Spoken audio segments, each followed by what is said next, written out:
O que você celebra todo mês de junho pode ser muito mais obscuro do que parece. Você conhece a história que te contaram, mas existe uma outra versão, uma que nunca te mostraram nas escolas. Uma verdade que talvez você não esteja preparado para ouvir. As festas juninas são celebradas por milhões de brasileiros. Comidas típicas, quadrilha, bandeirinhas coloridas e fogueira. Tudo parece inocente, alegre e cultural. Mas e se eu te dissesse que tudo isso tem raízes em cultos pagãos de fertilidade, adoração ao fogo e invocação de deuses antigos? Sim, a fogueira de São João pode ser muito mais antiga que São João. Antes de ser festa cristã, antes de ser católica, antes de ser brasileira, ela foi ritual, foi oferenda, foi portal. Essas festas eram realizadas no solstício de verão no hemisfério norte, a data mais longa do ano, com um único objetivo: cultuar a energia solar como manifestação divina.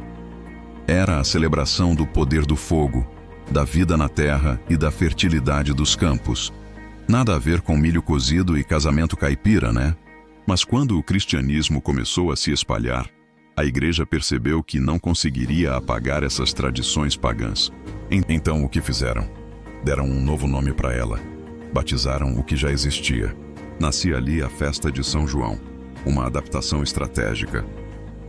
Uma conversão cultural, um sincretismo com um objetivo muito claro: controlar o povo através da religião, sem apagar completamente suas raízes.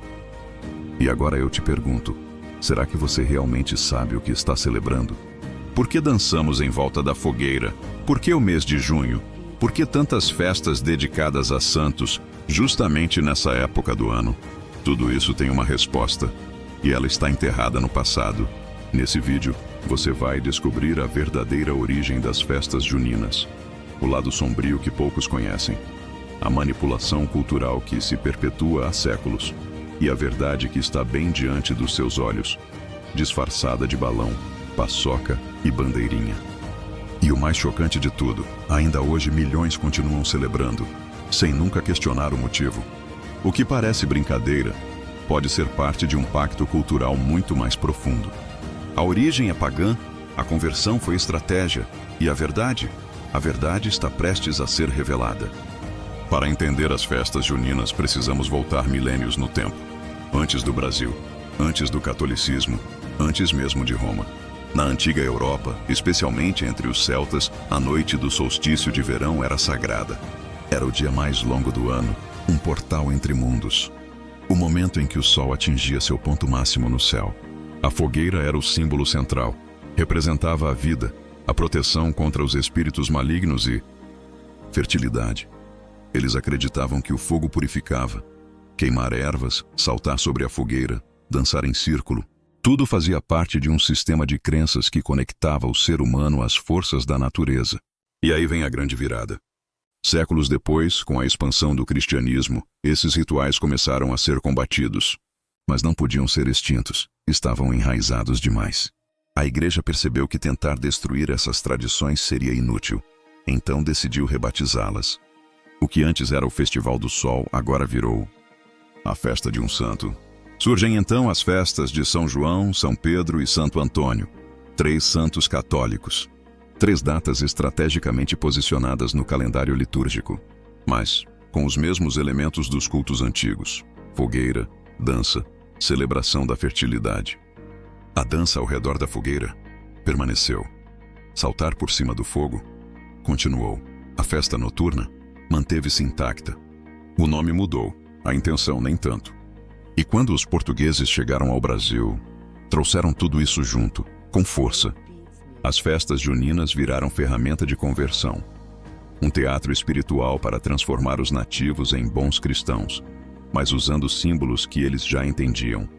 Com o tempo, as características regionais do Brasil começaram a moldar a festa: milho, fogueira de chão, música com sanfona, roupa caipira. Mas não se engane, a estrutura simbólica permaneceu, e ela tem raízes muito mais profundas do que você imagina. Essa jornada, que começou com tribos celtas adorando o sol, atravessou impérios, religiões, oceanos, e chegou ao Brasil como uma celebração cultural. A pergunta é: Será que você consegue ver a linha invisível que conecta tudo isso? Rituais antigos não desapareceram. Eles mudaram de roupa, mudaram de nome, mas continuam vivos, disfarçados de tradição. E quanto mais você estuda, mais percebe que o que chamamos de cultura popular muitas vezes é um código antigo preservado através das gerações. A jornada da verdade começou e agora não tem mais volta. Você se lembra da sua primeira festa junina? Talvez tenha sido na escola ou numa praça da sua cidade. Doces típicos, bandeirinhas, fogueira no centro, música alta, cheiro de milho assando no ar. Você dançou quadrilha, talvez tenha pulado a fogueira, tirado fotos vestido de caipira, e por alguns minutos, tudo parecia simples, alegre, inofensivo. Mas e se eu te dissesse que por trás de tudo isso existe um enredo que ninguém nunca te contou? E se o que parecia apenas uma tradição escolar fosse, na verdade, a continuação de um ritual milenar mascarado de folclore? Isso causa um choque, eu sei, porque não estamos falando de uma festa qualquer. Estamos falando de algo que faz parte da sua infância, da sua história. Mas às vezes a história que contam pra gente é só a superfície de algo muito mais profundo. Você nunca parou para pensar no porquê disso tudo? Por que junho? Por que a fogueira? Por que 3 santos de uma vez? Por que a quadrilha imita um casamento rural? Por que o milho e o fogo estão sempre presentes? Por que dançar em círculos em volta do fogo ano após ano? Agora você entende, não foi só uma festa. Foi uma herança, uma continuidade, um pacto cultural silencioso, passado de geração em geração sem que ninguém questionasse. E o mais assustador é que quanto mais pessoal é a memória, mais difícil é aceitar que talvez ela tenha sido construída em cima de algo que você nunca compreendeu por completo. Isso dói, porque envolve carinho, família, afeto, mas também envolve manipulação, engano, distorção histórica. E quando você junta todas as peças, começa a enxergar o que nunca te deixaram ver. A fogueira sempre esteve ali, mas o fogo que ela esconde, esse poucos têm coragem de encarar. Você não precisa apagar suas memórias, mas precisa entender o que elas escondem.